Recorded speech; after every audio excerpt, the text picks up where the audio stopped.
చెప్పమ్మా. అయితే నాకు నేను కౌన్సిలర్ దగ్గర పోతే ఇట్లా అన్నారు.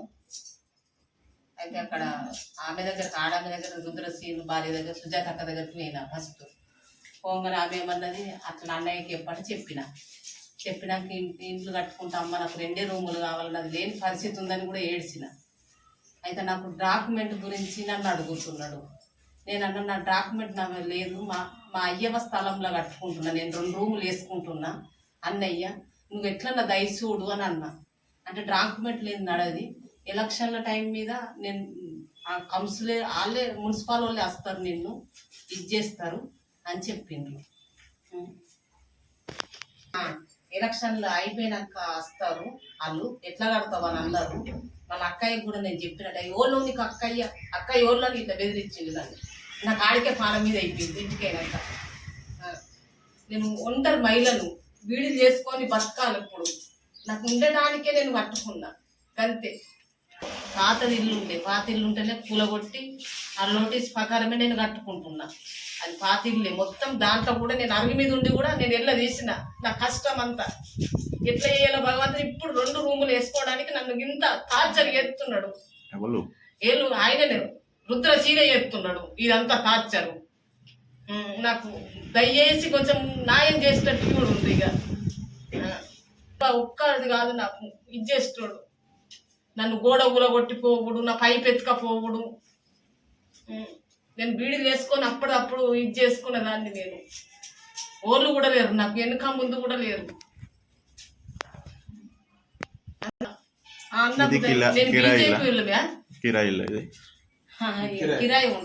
కిరాయి ఉంటున్నా ఇప్పుడైతే. పద్మశాలి సంఘం మేము పద్మశాలమే. నేను అందుకోసం అక్కడికి పోయినాం. ఆ అక్కయ్య దగ్గర అక్కయ్య అని పిలిచిన నేను. మా మనిషి అని, మా అక్కయ్య, మా కులం కాదా అని మేము చేసుకొని పోయినా నేను. ఇక అక్కయ్య అట్లా అన్నాడు ఆయన. అట్లా అక్కయ్యకి చెప్పిన నేనంటే, ఎవరు అక్కయ్య అని అన్నాడు. సార్ కౌన్సిలర్ వచ్చి వాళ్ళు పట్టాలు తట్టాలు తీసుకుపోతున్నారు.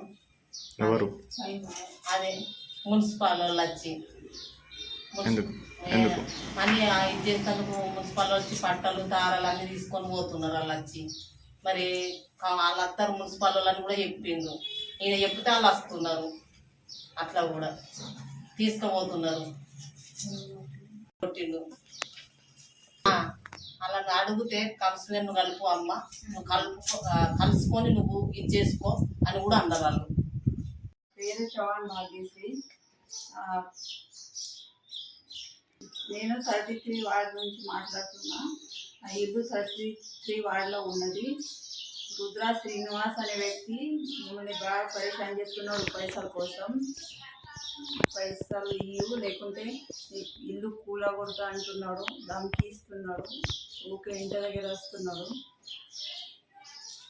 అలా మా ఇంటి మీద కంప్లైంట్ ఇచ్చిండు. పైసలు వేయకుంటే మళ్ళీ ఇల్లు కూలగొడతా అంటున్నాడు. మున్సిపల్ వాళ్ళను పంపిస్తున్నాడు ఊకే. ఒక్కసారి మా మెట్లు తీసేసిండ్రు పైసలు వేయకపోతే. మళ్ళీ పైసలు డిమాండ్ చేస్తున్నాడు. మా దగ్గర పైసలు లేవు అంటే ఇక్కడ నుంచి ఎలగొడతా అంటున్నాడు. పైసలు వేయకుంటే ధమ్కి ఇస్తున్నాడు. మా పాత ఇల్లు ఉన్నది. కంప్లైంట్ ఊకి ఇచ్చినాక మేము హైకోర్టులో ప్రేయర్ చేసి స్టే ఆర్డర్ తీసుకొచ్చినాం. మున్సిపాలిటీ అధికారులకు కూడా ఏం హక్కు లేదు ఇక్కడ రావడానికి.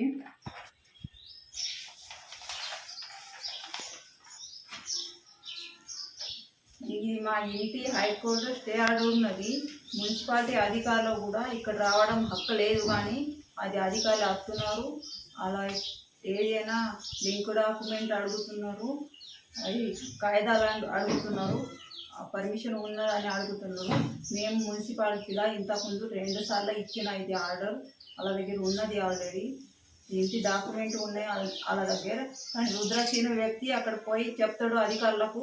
ఆ అధికారులకు మా ఇంటి దగ్గర పంపిస్తున్నాడు. వాళ్ళు సామాన్ తీసుకొని వస్తున్నారు, మాకు పరేషాన్ చెప్తున్నారు, కూలగొడతాని చెప్తున్నారు. అవి కూడా నా దగ్గర ఫోటోస్ ఉన్నాయని మున్సిపాలిటీ వాళ్ళది. పైసల కోసం బాగా పరేషాన్ చేస్తున్నాడు. నేను ఎంపీ గారిని ఫోన్ చేసిన, మాట్లాడినా. మళ్ళా ఎంపీ పిఏ గారు ఫోన్ చేసిండ్రు రివర్స్. నేను అది ఉన్నది ప్రాబ్లం కాంట్రాక్ట్ చేస్తా, చెప్తా, ఎంపీ గారికి చెప్తా అని చెప్పిండ్రు ఆల్రెడీ. మళ్ళా నేను చెప్తున్నా, ఎంపీ గారు కూడా చర్యలు తీసుకోవాలి.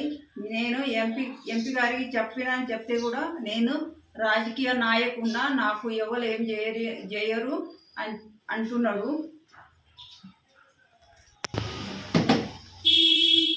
ఇది కంప్లైంట్ మేము కూడా రుద్ర శ్రీనివాస్ ఇంటి పైన ఇచ్చిన.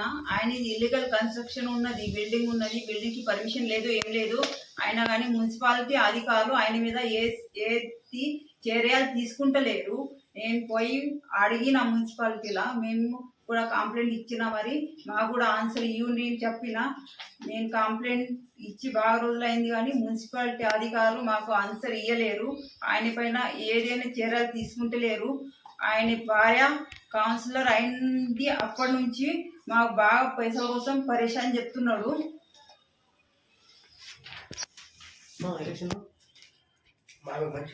అట్లేనా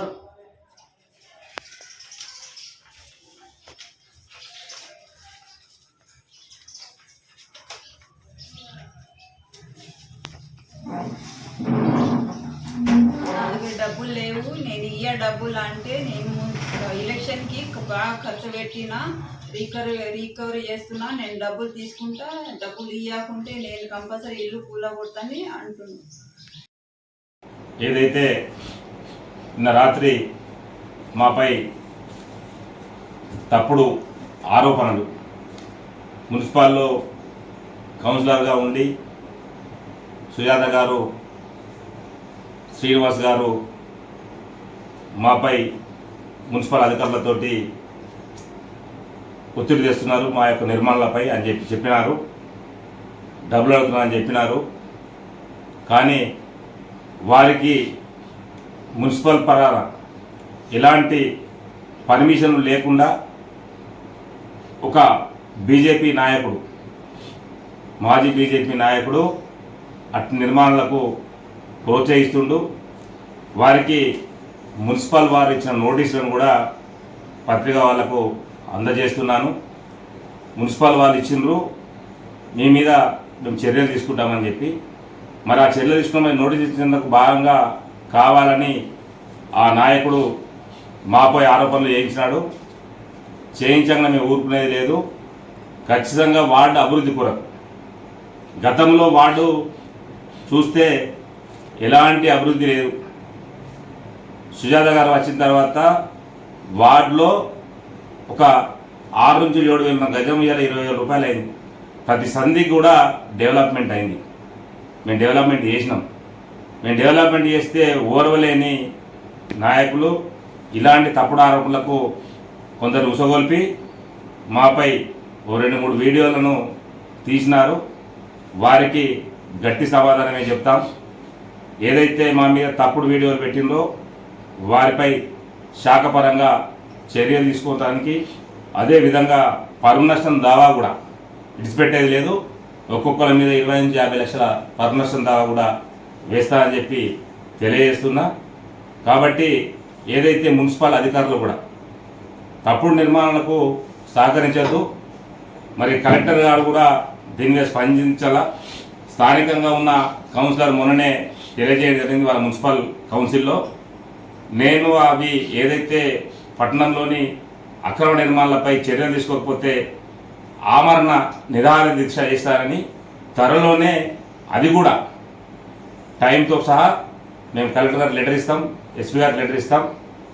ఇచ్చి ఖచ్చితంగా మున్సిపాల్ను ప్రక్షాళన చేయాల్సిన అవసరం ఉంది. లేకపోతే పట్టణంలో కొన్ని విధాల సహాయ సహకారాలు దొంగలకే అందుతున్నాయి. మరి అలాంటి సహాయక సహకారాలు వాళ్ళకే కాదు, మరి నిజంగా ఉన్న వాళ్ళకు నష్టం జరుగుతుంది. కాబట్టి దయచేసి కూడా అధికారులు మీ యొక్క నిర్లక్ష్యం వహించకుండా మీ యొక్క బాధ్యతలు పూర్తిగా చేయండి. మరి ఏదైతే ఈ ముగ్గురు ఎవరైతే ఒకరేమో సంబంధం లేని వ్యక్తి, ఆ ముగ్గురు మా భూమి అని చెప్పారు. మేము ఎప్పుడో 1996లో భూమి తీసుకున్నాం. మాపై వాళ్ళు కోర్టుకు వెళ్ళారు. కోర్టులోనే కేసు పెండింగ్లో ఉండగా మమ్మల్ని చీటింగ్ బీటింగ్ అని చెప్పి తప్పుడుగా ఆరోపణలు చేస్తుండ్రు. కోర్టులో ఉండగా తప్పుడు ఆరోపణలు చేయడం సరికాదు. వారిపై కూడా మేము కోర్టు దావా వేస్తామని తెలియజేస్తున్నా. అదేవిధంగా ఇంకోటి చౌహాన్ అని, అదేవిధంగా అంజమ్మ అని ఇద్దరు కూడా తప్పుడు ఆరోపణలు చేసినారు. వారిపై కూడా పరమర్శన దావాకు ముందుకు పోదని చెప్పి తెలియజేస్తున్నాను.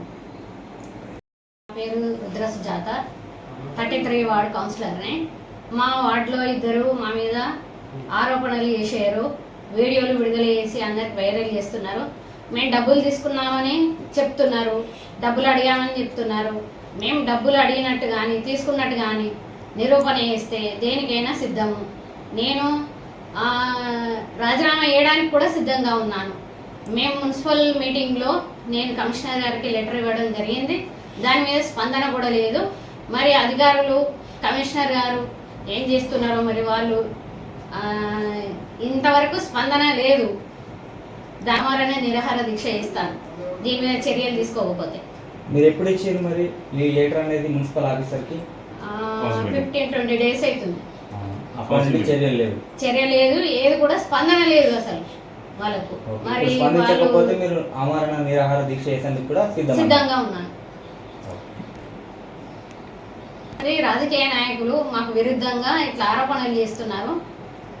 వాళ్ళతో పాటు ఇంక కొంతమంది వాటిలో మాకు శత్రువులైన వాళ్ళు ఎట్లా ఉంటారు, మనం మంచి చేస్తే శత్రువులు ఎట్లా ఉంటారు, వాళ్ళతోటి కుమ్మక్కై పని చేస్తున్నారు. వాళ్ళ మీద కూడా మేము చర్య తీసుకుంటాము. అధికారులకు కూడా చెప్తున్నాము, వాళ్ళు కూడా చర్యలు తీసుకోవాలని కోరుకుంటున్నాం.